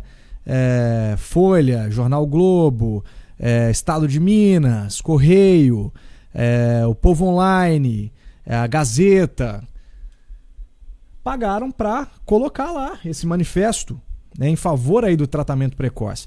E de repente a gente tem aí o Sleep Giants questionando os médicos. Qual que é a autoridade do Sleep Giants para questionar os médicos e dizer que é fake news? Não, e ele postou aqui, Qual né? que é a autoridade? Vocês são médicos, ô Maiara e Leonardo? Vocês são médicos? Vocês não falaram que é ciência? Se os médicos não fazem parte dessa ciência, né, dessa prática aí, são médicos certamente que estão aí na luta, né, contra a Covid-19. Agora os médicos deviam processar os Sleeping Giants porque eles estão botando vidas de pessoas em risco. Porque pode ter gente que vendo essas coisas do Sleeping Giant acredita neles e se recusar a fazer um tratamento precoce e acabar internado numa UTI. Meu Deus do céu, esse pessoal enlouqueceu. Esse pessoal enlouqueceu. Tem que processar mesmo esse pessoal. Então agora eles estão fazendo um lobby, o assédio aqui deles, né? Agora eles deram um tempo do Terça Livre aqui por enquanto. Falam do Terça Livre, aí deram um tempo aqui agora para pressionar os jornais retirar não tem como mais, né? Mas a emitirem uma nota, né? A falarem alguma coisa. Então, assim, é incrível, né? Agora, todas as publicações do Sleep Giants, as últimas aí, são por causa desse manifesto pela vida, né? Dos médicos em favor do tratamento precoce. É inacreditável. Inacreditável. O Sleep Giants, eu acho que eles viraram o editor do Brasil, né? Editor do Brasil. Eles é que dizem o que pode e o que não pode ser falado. Não, é mais ridículo ainda, né? Que esses próprios jornais aí não veem isso, né? Não. Essas empresas não veem isso. Gente, olha como é ridículo. O cara vira para um cientista e diz o seguinte: você está indo contra o que é unanimemente defendido pelos cientistas. Se a gente tem 2 mil médicos, é porque isso não é unanimidade tanto assim, né? Quanto eles dizem. Eu viro pra uma multidão. Eu pego 2 mil médicos. Né? Eu tô falando 2 mil nesse manifesto só. Eu pego 2 mil médicos do manifesto, eu coloco eles num galpão, eu pego meu microfone e eu digo o seguinte: senhores médicos, os senhores estão indo contra a medicina. Os senhores estão indo contra o consenso médico. Melhor ainda. Meu filho, mas se tem 2 mil médicos que se deram ao trabalho de pagar, e não pagaram barato, né? Não pagaram barato, de assinar um manifesto, e pagaram, contribuíram do seu próprio bolso para botar isso aqui em vários jornais de grande circulação. Não foi um ou outro, não. Imagina quanto é que não custou. Só na Folha, só no Estadão. Isso aqui custa muito dinheiro. Muito dinheiro mesmo. Mas os 2 mil médicos foram lá e pagaram do próprio bolso para publicar um negócio desse. Então é óbvio que isso aqui não é consenso científico. É óbvio que não há consenso nisso. É óbvio que o médico está dizendo assim: mas espera lá, você tem aí, me apresenta meio dos estudos, né? Quer dizer, gente, é impressionante. O cara junta uma patota, ele junta um grupinho de WhatsApp com meia dúzia de cientistas e chama aquilo lá de ciência. Vocês ficaram loucos, velho. Isso não é assim que funciona. Não é assim que funciona a ciência. Sabe, a ciência hoje, ciência e democracia, as duas palavras mais prostituídas no debate público hoje. A quantidade de pessoas que abre a boca pra falar de ciência e de democracia e não faz a mais puta ideia do que seja qualquer uma dessas palavras, não é brincadeira, bicho. Não é brincadeira. Tá aqui, o Sleeping Giants. Nós exigimos que Folha, Estadão, e deu lá uma lista publica um pedido de desculpas e a verdade de que não existe tratamento precoce. Verdade como? Da onde que você tirou isso? Da onde que você tirou isso? É óbvio, da onde que ele tirou isso? Porque ele seleciona só os médicos, os especialistas e os estudos que indicam aquilo que ele acha que é verdade. Indicam. Eu não sei se hidroxicloroquina funciona. Eu não sei se ivermectina funciona. Eu não sei se azitromicina funciona. A questão é o seguinte: você também não sabe. Isso aí. Você também não sabe. E não finja que sabe. É aquela coisa do Sócrates, né? Só sei que nada sei. Mas como eu sei que não sei, o outro que não sabe acha que sabe, eu sei mais do que ele. Isso aí. Né? Eu sei que não sei. Você não sabe e acha que sabe. Então eu sei mais do que você. Porque nem que você não sabe, nem a sua ignorância você conhece. Eu conheço pelo menos a minha ignorância. Não se pode noticiar mais, né? Não se pode noticiar. A gente tem vários médicos, temos o caso de Búzios, dizendo do resultado de um tratamento e a gente não pode noticiar mais. Belém você não pode falar que você é fake news. Não, e se fosse assim um tratamento, assim, não, meu, eu ouvi dizer aqui que plutônio radioativo embaixo do travesseiro ajuda a bater Covid, né? Mas não, pera lá, tenha certeza disso aí, porque isso é muito grave. Isso é grave, né? Agora, pô, um remédio que tem a taxa de efeito colateral de aspirina. Aspirina. Você não vai deixar o cara tentar? E o pior é isso. Não é assim, tente isso. Não tente hidroxicloroquina ao invés de. Não tem o invés de. É deixar o cara. É esperar o cara morrer mesmo. É isso que é o absurdo. É esperar o cara morrer. Não, eles não têm opção. E é por isso que eles têm que ser processados por esses médicos. Tá? Calúnia, difamação e estão indo contra a saúde pública. Estão colocando vidas de pessoas em risco. Tá? Então, esses médicos deveriam aí fazer uma ação em conjunto processando os Sleeping Giants. Tá? Não deixem de fazer isso. Eu já gostei de que eles terem se juntados, porque você vê que fica ridículo. A própria fala do Sleeping Giant poderia ser resumido em: os 2.000 médicos não aceitam a unanimidade dos médicos. É ridículo. É uma frase completamente absurda. Né? Esses 2.000 médicos não estão em acordo com a unanimidade dos médicos. Ora, se é a unanimidade dos médicos, né, os 2.000 teriam que estar de acordo, porque eles são médicos também. Né? Então, a própria fala deles é absurda. E eu digo mais, deveria juntar mais médicos que estão fazendo aí a prática clínica. A gente teve notícias de vários que estão percebendo que está dando certo o tratamento precoce. E cada vez mais médicos se unirem a esses 2.000. Que aí eu quero ver como é que vai ficar a fala desse pessoal. Vai ficar cada vez mais ridículo. Imagina, esses 20.000 médicos estão indo contra a unanimidade dos médicos. Né? Será que eles iam ter coragem de chegar até isso? Bem, eu acho que sim, né? Se tiveram com 2.000, né? Não importa mais quanto que aumente aí os médicos que percebem que funciona. É um negócio assim. Aí você pode até me dizer, mas será que está funcionando mesmo? Eu vou te dizer, como o Ítalo falou agora, não sei. Não sei. Há a possibilidade de que esteja algum outro fator aí desconhecido no meio. Mas como é que você vai saber isso? Fazendo teste placebo, duplo cego, isso aqui é algo que vai demorar muito tempo. Então, assim como eu não posso garantir com 100% que vai funcionar, eles também não têm como. É impossível eles me falarem agora que é 100% que não funciona. Eles não podem falar isso. Meus caros, olha só, eu eu não queria entrar nesse assunto porque eu acho que tem coisas que são muito pessoais, né? Mas eu vou relatar para vocês um caso que aconteceu na minha família, né? Os meus avós maternos, eu vou contar esse caso aqui que eu tenho certeza que isso pode de alguma forma até ajudar a esclarecer algo para muita gente aí. Os meus avós maternos, no final do ano passado, né, antes do Natal, os dois, né, com mais de 70 anos, foram diagnosticados com a Covid. Fizeram um teste, o SWAB, e os dois deram positivo para a Covid-19. A minha avó com muitos sintomas gripais, né, os dois moram numa cidade do interior, foram levados, né, para a cidade maior que tem lá, que é Governador Valadares, e a minha avó estava com mais sintomas, meu avô estava sem sintomas, minha avó foi, imediatamente levamos ela para o hospital. Chegou lá no hospital, o médico mandou para casa.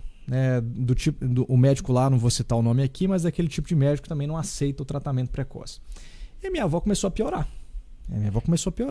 Né? Ele já viu que a situação dela não era boa. E aí, né, a gente, enquanto família, né, conversamos e falamos, não, vamos levar ela numa outra médica. Né? E a médica já pediu para entrar com tratamento precoce. Logo de cara já pediu para entrar com tratamento precoce. Né? Ainda assim, né, até pelo fato da demora, aí, a minha avó ainda teve alguns sintomas, teve que retornar para o hospital. Né? Graças a Deus não precisou ser entubada, não precisou ir para o oxigênio, mas, né, eu acredito, graças a esse tratamento precoce, porque a gente agiu muito rápido. Logo que começou a ter os primeiros sintomas, né, ela já entrou com a medicação. Mesmo, né, a gente tendo levado nesse primeiro dia, no segundo dia, essa outra médica já passou o tratamento. No entanto, meu avô, que foi diagnosticado, ele não estava com sintomas gripais, ele não entrou com a medicação. Né? E os dias foram passando, a minha avó teve uma piora, depois melhorou, né, mediante o tratamento, teve alta, retornou para casa. Eu acho que não sei se foi um dia depois que a minha avó retornou para casa, o meu avô começou a ter uma piora. Começou a piorar. Ele até então não tinha entrado com nenhum tratamento. Né? E meu avô teve que ir para o médico. Né? Nós fomos com meu avô para o médico. Graças a Deus também não precisou ser entubado. Lá dentro ele ficou sob observação, teve que fazer fisioterapia, mas com muita dificuldade de respirar também, com sintomas, né, gripais. E aí, meu avô entrou com tratamento.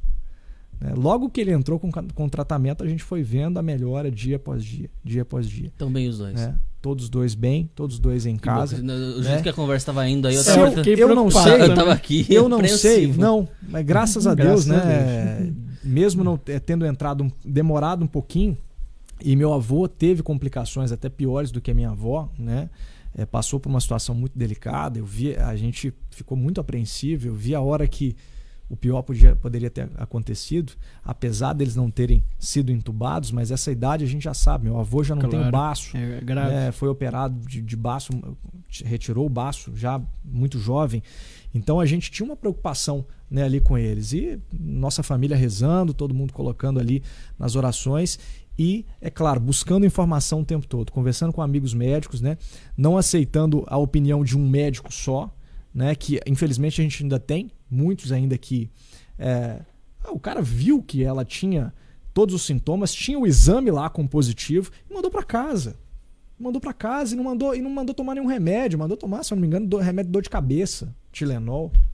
Então, assim, é inacreditável, né, que diante de uma situação que você não tem um remédio principal, né, não tem esse aqui cura mesmo para valer. Tá, nós estamos numa guerra. Numa guerra, você usa aquilo que você tem.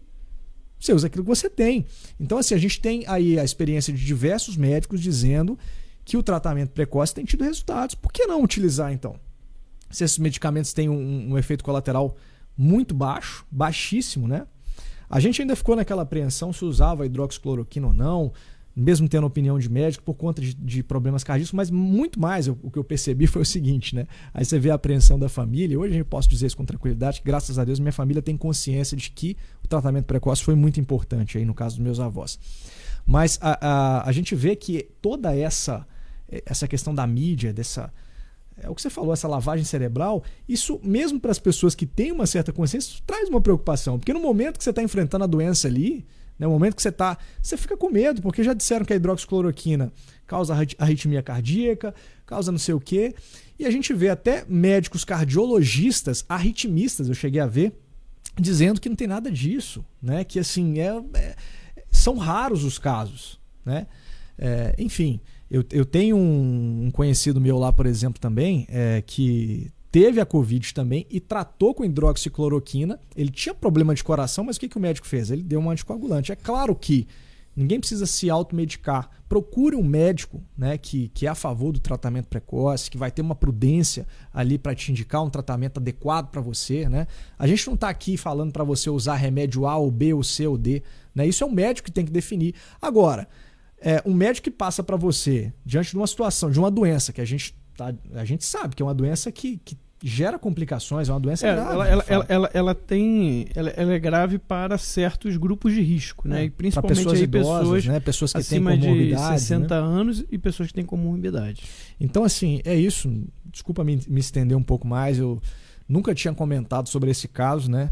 Nem nas redes sociais e nem aqui.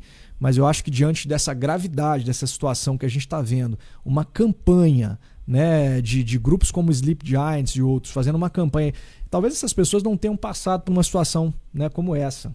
Né? De ver um ente querido, uma pessoa próxima, de você ter aquele risco até de perdê-los. Né? E graças a Deus, né, primeiro graças a Deus e depois graças aos médicos, né, que instruíram, que passaram todo esse tratamento precoce. Os meus avós estão bem de saúde. Meu avô ficou debilitado mesmo depois da alta, ficou bem fraco, tudo, mas hoje tá fortão, né? Teve no meu casamento, quase que não teve como ele estar, mas a minha avó, mas graças a Deus deu tudo certo. Que bom. E hoje eu tô aqui para contar essa história para vocês, né, caso alguém passe por esse problema, contraindo essa doença, né, não deixe de procurar um médico, né, que oriente aí com cautela um tratamento precoce, de fato, de acordo com a necessidade de cada um. Enfim. Perfeitamente. Vamos seguir?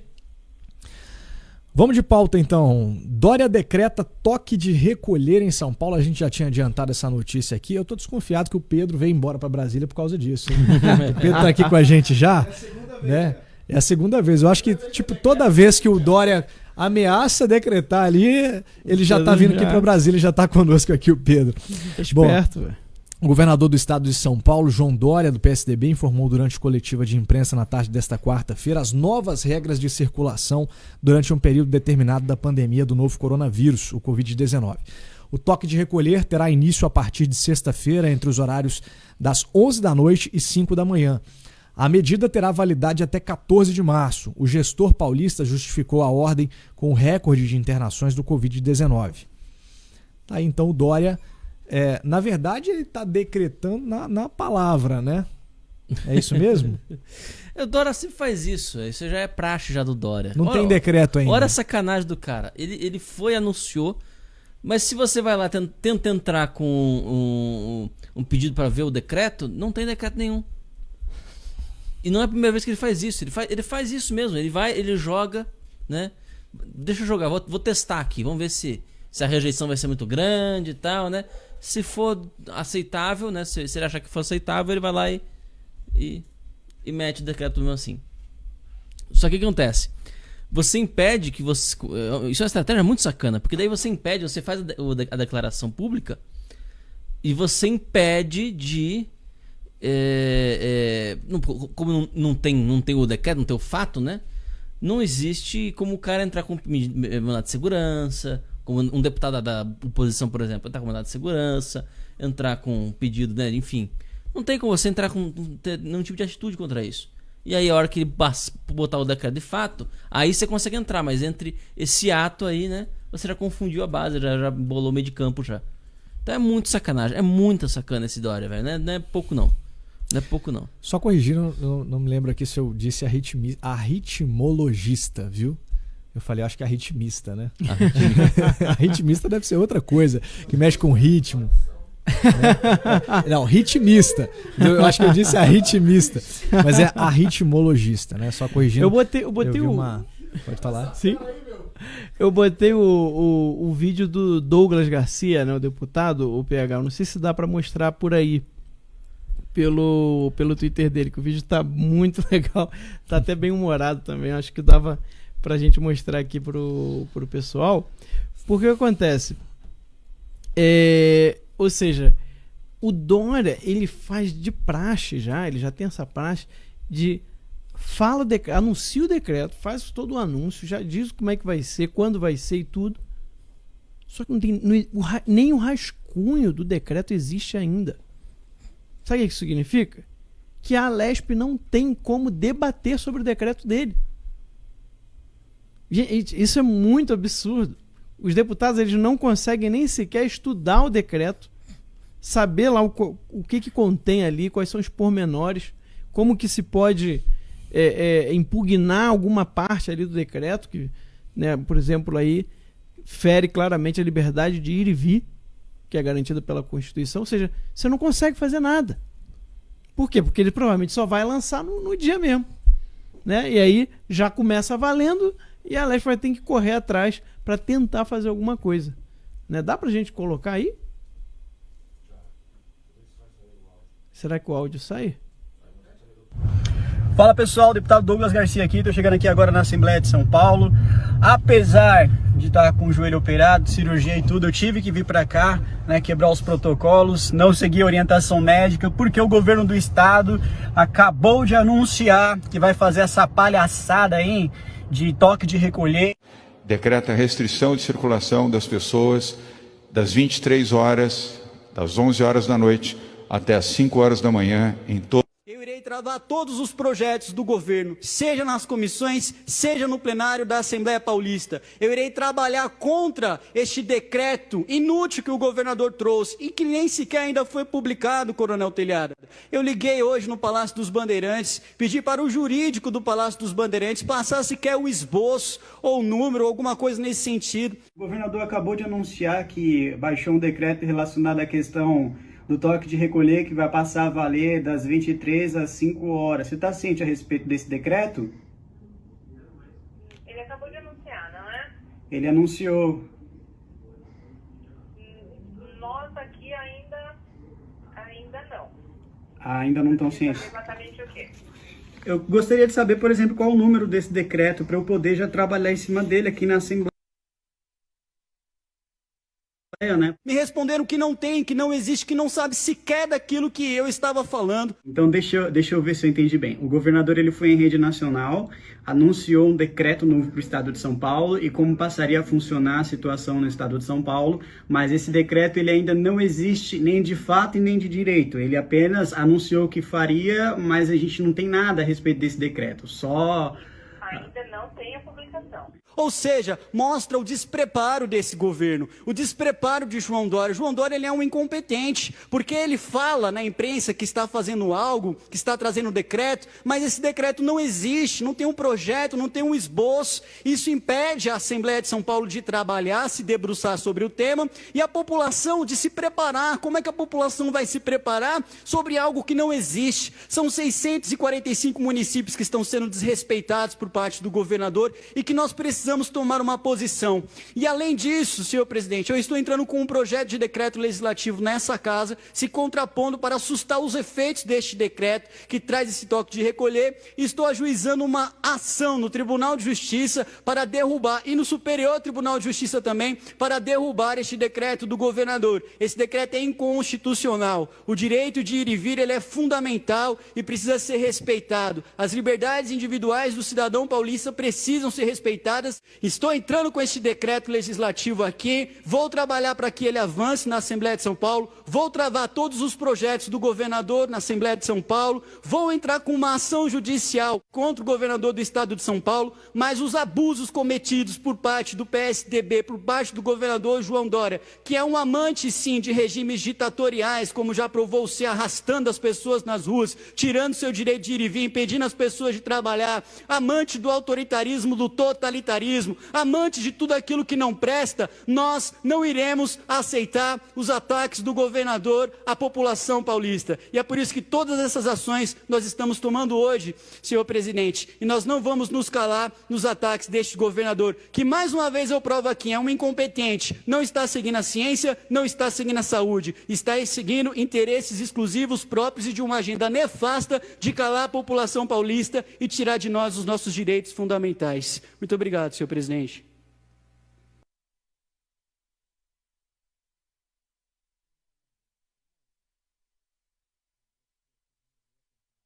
Para Arriscando ainda, né? Abrir os pontos lá. Fez uma cirurgia no joelho. O médico não tinha liberado, não. Meu Pois Deus é. do céu. É. Não, o que você fala, né? É o Dória, gente. É o Dória, tá aí. Ditadória. Ditadória. O Ditadória. Imagina esse cara presidente do Brasil.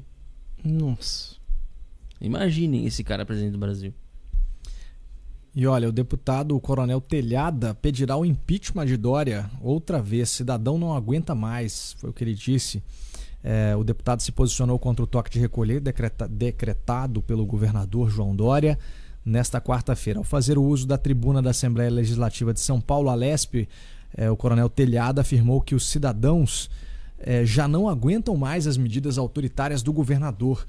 O deputado também criticou a falta de atitude do governo Dória em relação aos pancadões de funk que ocorrem em São Paulo.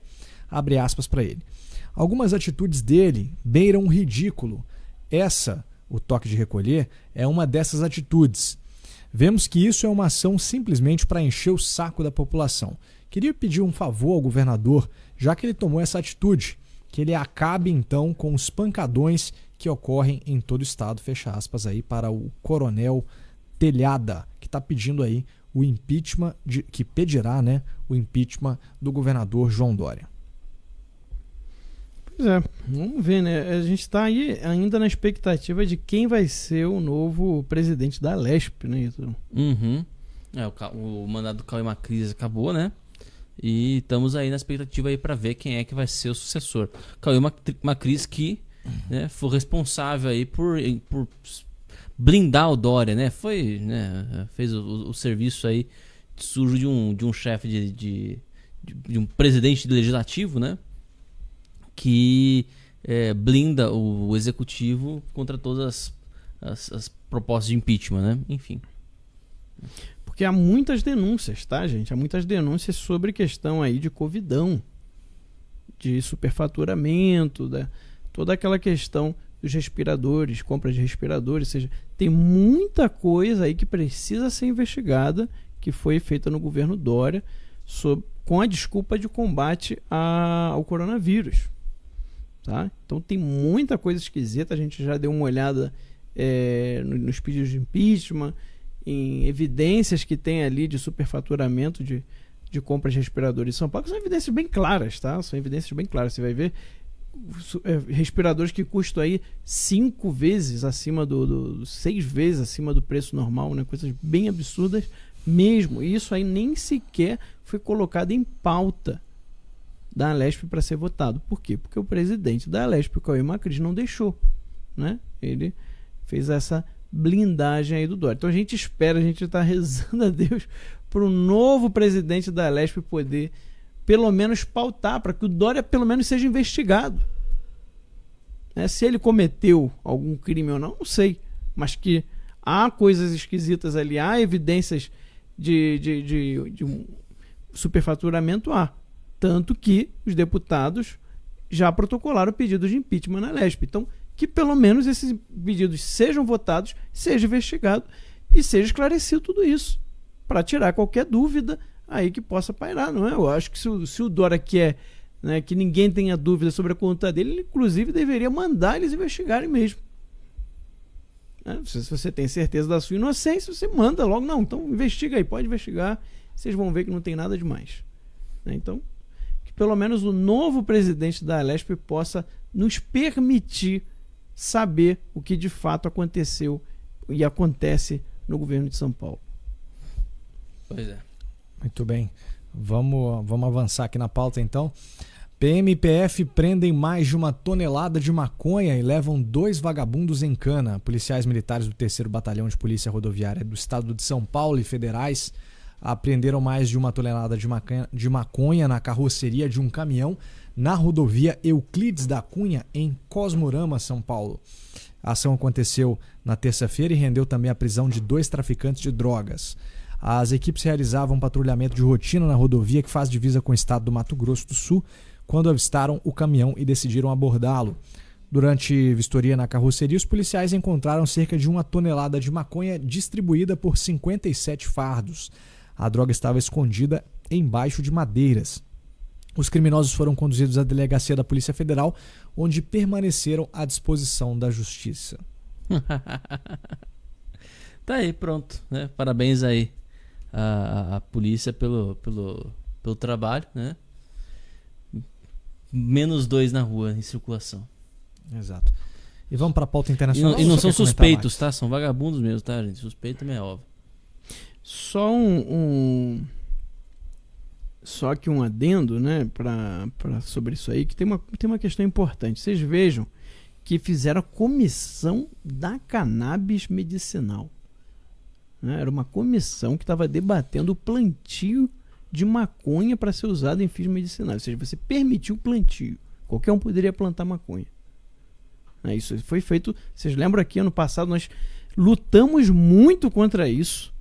Né? Vieram aqui deputados, entramos com deputados ao vivo falando, comentando. O doutor Osmar Terra deu uma aula de como que essa história de plantar maconha para ter remédio, né, de cannabis é completamente absurdo, né, completamente sem sentido nenhum. Só que esse lobby da maconha está forte no mundo inteiro, tá? Eles não vão parar. Eles vão continuar insistindo, né? Aproveitando o tema, né? Aproveitando o tempo para a gente relembrar isso aqui. Eles vão continuar insistindo nessa liberalização do plantio e, obviamente, né, para fins medicinais, mas daqui a pouco para fins recreativos é um passo, né, para o uso da maconha. E aí, meus caros, a situação muda. Porque, por exemplo, países da América Latina em que foi permitido pela mesma via, plantio de maconha para fins medicinais e depois o recreativo, o que começou a acontecer?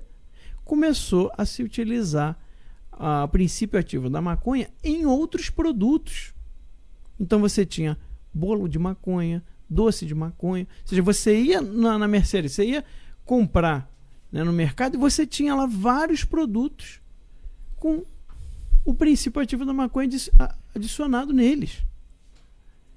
Se vocês têm noção a loucura que isso pode gerar no futuro? Por quê? Porque isso aí vai viciando as pessoas aos poucos. Tá? É um método mesmo de você ficar viciando a pessoa aos poucos. Sabe? A gente não está longe de um cenário desse. Sabe? Eu pensando sobre isso, eu fiquei pensando, Ítalo, assim, daqui a pouco a gente vai ter que semear, né? Plantar, colher, para poder comer uma comida que você tem certeza que não tem nada de errado nela.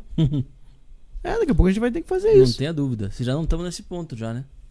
Porque você já não vai ter mais certeza de se o que eu estou comendo tem ali alguma coisa adicionada, né? Não sei o que vai acontecer. Então a gente precisa muito lutar contra a liberação da maconha. E existe aí um fator simples, muito simples de você demonstrar para qualquer pessoa que liberar maconha não dá certo. Mostra o que aconteceu nos países e nos estados americanos em que a maconha foi liberada. Mostra o que aconteceu lá. A quantidade de tráfico de drogas que aumentou absurdamente nesses países, né? Vejam, eu sempre falo isso aqui, mas é importante vocês saberem dos dados de Oregon, estado americano que liberou a maconha já tem tempo.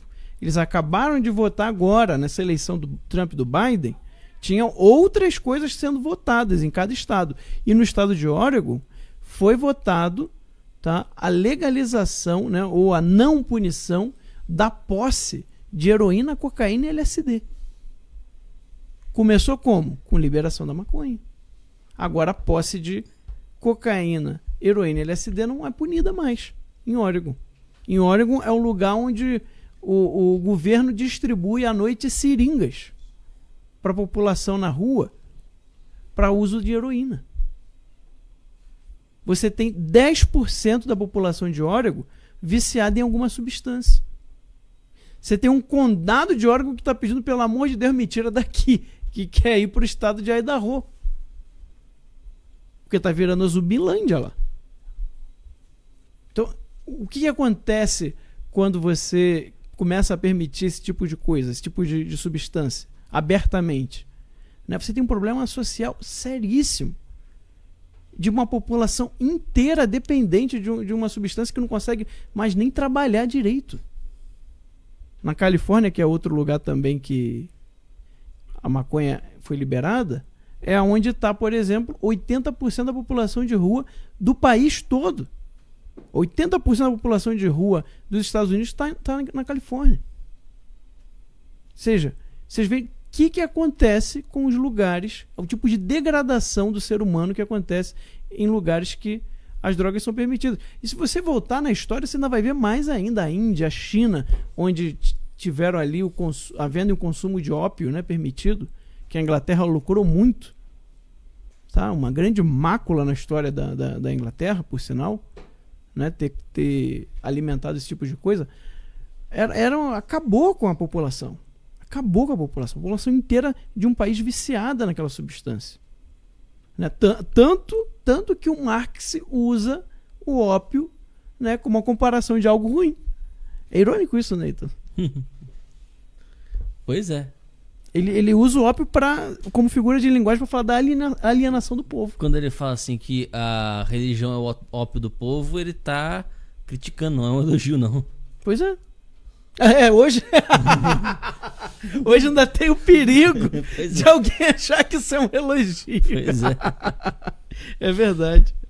Eu não tinha pensado nisso. Então, não custa lembrar, né? Perfeito. Vamos lá. Estados Unidos pede para voltar ao Conselho de Direitos Humanos da ONU. A notícia foi dada pelo secretário de Estado dos Estados Unidos, Antony Blinken. A decisão revoga uma medida do governo do ex-presidente Donald Trump em 2018. Em um comunicado ao Conselho, Blinken disse que os Estados Unidos buscariam a eleição para uma cadeira no principal órgão de direitos humanos da ONU para o mandato de 2022-2024. Pedimos humildemente que todos os Estados membros das Nações Unidas apoiem o nosso desejo de voltar a ocupar um lugar nessa instituição, pediu Blinken ao fazer o anúncio. No entanto, o secretário ainda declarou que o órgão precisa de reformas, incluindo no seu foco desproporcional em Israel, o que foi um dos motivos da saída do país do Conselho feita pela administração Trump. Israel tem sido o único país cujo histórico de direitos é examinado em todas as reuniões trienais do Conselho. Para completar suas críticas, mas sem citar nomes, o secretário de Biden defendeu que países com históricos de violações dos direitos humanos não deveriam ser membros do Conselho. Entre os 47 países membros do Conselho estão a China, Cuba, Eritreia, Rússia e Venezuela. Em 2018, a então embaixadora dos Estados Unidos na ONU, Nikki Haley, acusou o Conselho de atuar como um protetor dos abusos dos direitos humanos e uma fossa de preconceito político. Nada que a gente não estava já esperando já, né? Isso já é algo que a gente já previa já que fosse acontecer. É o retorno dos Estados Unidos ao financiamento da OMS, o retorno dos Estados Unidos ao Conselho de Segurança da ONU, né? O retorno do financiamento dos Estados Unidos para a Planned Parenthood, né? Veja bem, é ruim, mas... Né? Abortista, né? A organização abortista Planned Parenthood. Então, assim, isso a gente já esperava já que fosse acontecer. Já esperava com certeza que isso fosse acontecer, né? Então, acho que não vejo grandes surpresas em relação a isso, né? Agora, não deixa de ser gozado, né? O sujeito falar uma coisa dessa ao lado de China, Cuba, Eritreia, Rússia, Venezuela, né? E companhia limitada. Não deixa de ser, no mínimo, curioso. 5 nações aí que citadas, né, elas são frequentemente denunciadas por violação dos direitos de seus cidadãos, né? E eles estão no Conselho lá de Direitos Humanos da ONU. Então, ou seja, é uma fachada. É uma ficção isso aí. É um teatro. É isso que é o Conselho de Direitos Humanos da ONU. Enquanto você não pode aceitar que a China esteja no Conselho de Direitos Humanos de qualquer coisa. Porque é o mesmo país que escraviza a sua própria população, o mesmo país que pegou lá os uigur, né, que é um grupo muçulmano, né, ali no território chinês, e colocou em campos de concentração, que eles chamam de campos de reeducação, né, sofrendo tortura, sofrendo todo tipo de coisa. Esse mesmo país não pode estar no Conselho de Direitos Humanos. Não faz sentido. Não faz sentido. Ou seja, esse Conselho dos Direitos Humanos da ONU é um teatro. Vale lembrar que em 2019 a Venezuela foi eleita para o Conselho dos Direitos Humanos da ONU. Pois é. 2019, hein? No meio da coisa já pegando fogo lá. Exatamente. 2019, vale lembrar, foi 3 anos depois de Oscar Pérez. 3 anos? Foram 3 anos? 3 ou 4 anos agora? Agora não me lembro. Mas anos depois de Oscar Pérez, né? Tá. Pessoal, a gente tem um recado muito importante para você, né? Já falamos aqui, mas certamente muita gente talvez tenha chegado depois. Nós fechamos o carrinho para organizar a casa, né? Você que está perguntando por que o Terça Livre Juntos não está sendo oferecido, por que vocês não estão falando, cadê a meta? Né? Nós não tínhamos uma meta mínima de 9 mil assinantes, nós temos essa meta mínima ainda de 9 mil assinantes. No entanto, nós precisamos fechar o carrinho, né? Suspender as vendas aí do Terça Livre Juntos, devido ao processo de cancelamento que estamos sofrendo. Nós tivemos aí todo o nosso trabalho aqui desestruturado e não tem sido fácil. Então a gente quer explicar para você o porquê desse fechamento. Você que nos acompanha já sabe, né? Nos últimos dias nós fizemos essa operação de guerra para tentar bater essa meta de 9 mil assinantes e tínhamos certeza temos certeza, né, que nós iremos bater essa meta, não desistimos. No entanto, nós temos a consciência de que nós não podemos seguir a nossa campanha sem resolver os problemas, as pendências de todos aqueles que assinaram o Terça Livre Juntos e por algum motivo não conseguiram acessar o produto ou tiveram problemas com o processo de cobrança. O nosso suporte encontra-se sobrecarregado e devido aos problemas financeiros, né, decorrentes do cancelamento também, nós estamos impossibilitados de contratar mais pessoas para a nossa equipe. Bom, o Terça Livre só se tornou grande graças a você, assinante, né, que é quem financia o nosso trabalho, que é quem faz o Terça Livre grande, e é por esta razão, né, que nós temos a responsabilidade, o compromisso de resolver primeiro todas as pendências antes de atingirmos a nossa meta e voltarmos a abrir o carrinho para o Terça Livre Juntos. No entanto, toda essa pausa para resolver os problemas e organizar a casa tem um impacto gigantesco em nossas finanças, no nosso trabalho. São dezenas de profissionais envolvidos, não só na produção dos boletins ao vivo, como também no portal. As contas não param de chegar e nós precisamos de você do nosso lado para que o desejo dos nossos inimigos não aconteça, o nosso fim, né? Você já sabe, nós somos cancelados pelas plataformas de pagamento, tivemos os nossos canais excluídos do YouTube. Cada dia mais eles tentam nos censurar de todas as formas e calar a voz conservadora, né, que chega até você, levando a informação com compromisso com a verdade, né, trazendo aqui as análises de fato de todas as situações que estão acontecendo no Brasil. Enquanto nós arrumamos a nossa casa, né, enquanto a gente cumpre, né, com cada assinante que fez aí a assinatura do Terça Livre Juntos, né, nós estamos deixando aqui a opção para que você contribua com o Terça Livre via Pix. Então nós pedimos aqui, ó, você que está nos assistindo, está aqui o QR Code, né, com o Pix do Terça Livre para você fazer o Pix. Você que deseja colaborar com o nosso trabalho, você que acredita no nosso trabalho, você que sabe da nossa seriedade, né? Nós estamos aqui mostrando para você exatamente, não é para fazer teatro ou para fazer, como é que eu vou dizer? Para fazer média aqui com ninguém, né? A gente, de fato, para quem acompanha o Terça Livre sabe, nós temos um compromisso com você assinante, independente do que aconteça com o Terça Livre, nós não podemos, né, deixar que isso vire uma bola de neve, um problema aqui, nós identificamos o problema e aí nós estamos resolvendo aqui no nosso suporte, né, com cada um. Então é por isso que a gente está parando essa campanha, né? Mesmo que tenhamos aí problemas, né? Mas para resolver o seu problema. E é por isso que a gente pede a sua colaboração nesse momento. Você que pode, faça aí a sua colaboração via Pix ou então no pix@tercalivre.com.br. Basta escolher a opção lá no Pix de e-mail, né? Para fazer a transferência do Pix, pix@tercalivre.com.br. Você que ainda tem interesse em assinar o Terça Livre Juntos e levar todos os produtos do Terça Livre pelo preço de um só, deixe o seu e-mail para entrar em uma fila de espera no nosso site, né? Lá no tercalivrejuntos.com.br e fazer a sua assinatura assim que nós resolvermos todas as pendências, os problemas e retornarmos aí, né, com as vendas, com as assinaturas do Terça Livre Juntos. Nós não desistimos de bater a nossa meta de 9.000 assinantes, nós vamos bater com a sua ajuda, se Deus quiser, né? Vamos voltar em breve aí, mas enquanto a gente arruma a casa, a gente conta com a sua colaboração e você que tem interesse no Terça Livre Juntos, deixa lá seu e-mail, né? A gente garante aí o mesmo preço que a gente estava anunciando, 390 à vista ou 12 de R$ 39,90. Então nós vamos voltar com tudo aí e eu tenho certeza que nós vamos ultrapassar essa meta. Tem muita novidade boa esse ano aí, né, para chegar. Quem viu os nossos stories, quem ainda não entrou, vai lá no Instagram. O Anderson tem um recado para vocês lá.